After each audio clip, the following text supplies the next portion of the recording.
Namaste. Let's talk about another fertility tool that you can use for understanding your ovulation. So that is cervical mucus. The quality of the cervical mucus changes depending on the length of the cycle, right? Whether it's day 1 or day 8 or day 15 or day 23. Based on your day of the cycle, that will change.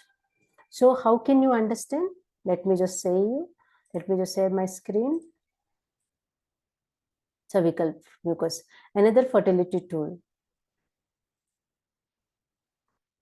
So this mucus is actually influenced by two hormones, mainly estrogen and progesterone, which we learned in the previous sessions, right? So what is the main function of the cervical mucus? It keeps sperm alive and nourished, which is extremely important, right? Because unless your sperm is alive, and with that ovulation window of 24 hours, it cannot actually fertilize the egg and then go for implantation. So it keeps the sperm alive. It keeps infections out of your uterus. That's extremely important, right? When your uterus is very dry and your mucus is not enough, that is when a lot of people get the UTI, right? So this keeps cervical mucus is another function. Important function is keeps the infections out of your reach. It helps the highest quality sperm reach the potential egg. Lot of sperms are there, right? But the cervical mucus helps the highest quality sperm because there are millions of sperm, but you need only one sperm to fertilize the egg. So this is another function of cervical mucus to make sure that the highest quality sperm reaches the potential egg. Without cervical mucus, sperm would dry very quickly in acidic vaginal environment. So what happens? Because your vaginal environment is mostly acidic, right? To keep again the infections out of the reach. But what happens during the ovulations, when the sperm is reaching, the sperm cannot live in that strong acidic environment.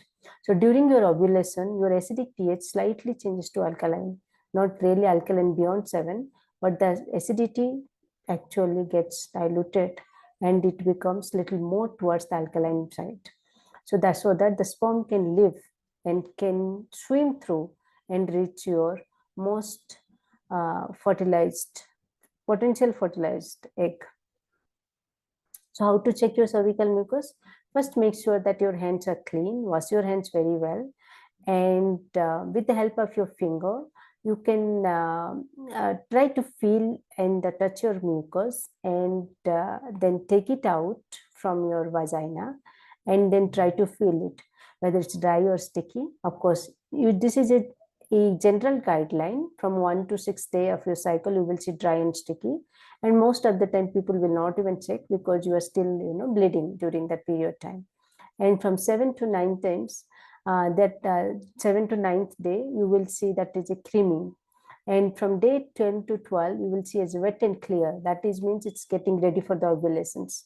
And during your ovulation window, it is definitely that clarity, that clear thing, it changes to egg white. It's no more transparent. It's kind of a translucent, but it's very, very stretchy. It can go up to 1 inch, right?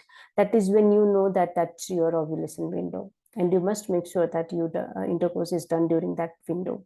So therefore, it is important. This is the cervical mucus is another fertility tool, which is you can do it anywhere, any place. You do not need to spend any money to buy anything, right?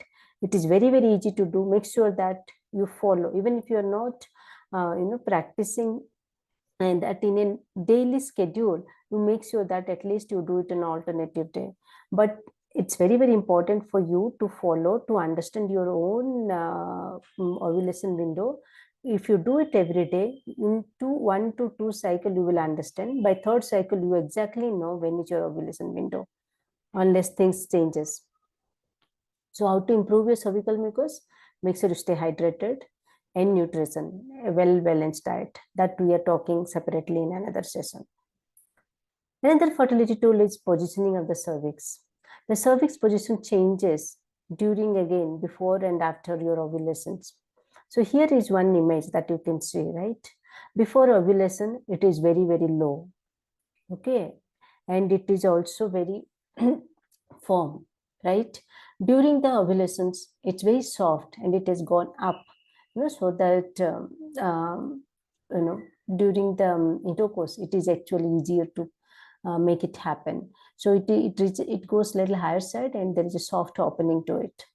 And again, after the ovulation, the cervical position, it becomes very firm, and it closes and it comes down. So but this you will might not understand in one cycle. So make sure that you continuously do for every cycle. In by second and third cycle, you will clearly understand, the positioning of the cervix. This is again another tool where you do not need to buy anything. You can do it from anywhere. But all you need to make sure that you wash your hands properly, you clean your hands, and try to gauge where is the positioning of the cervix. Okay. I hope this is clear. If you have any questions, let me know. I'll help you out to understand. Thank you.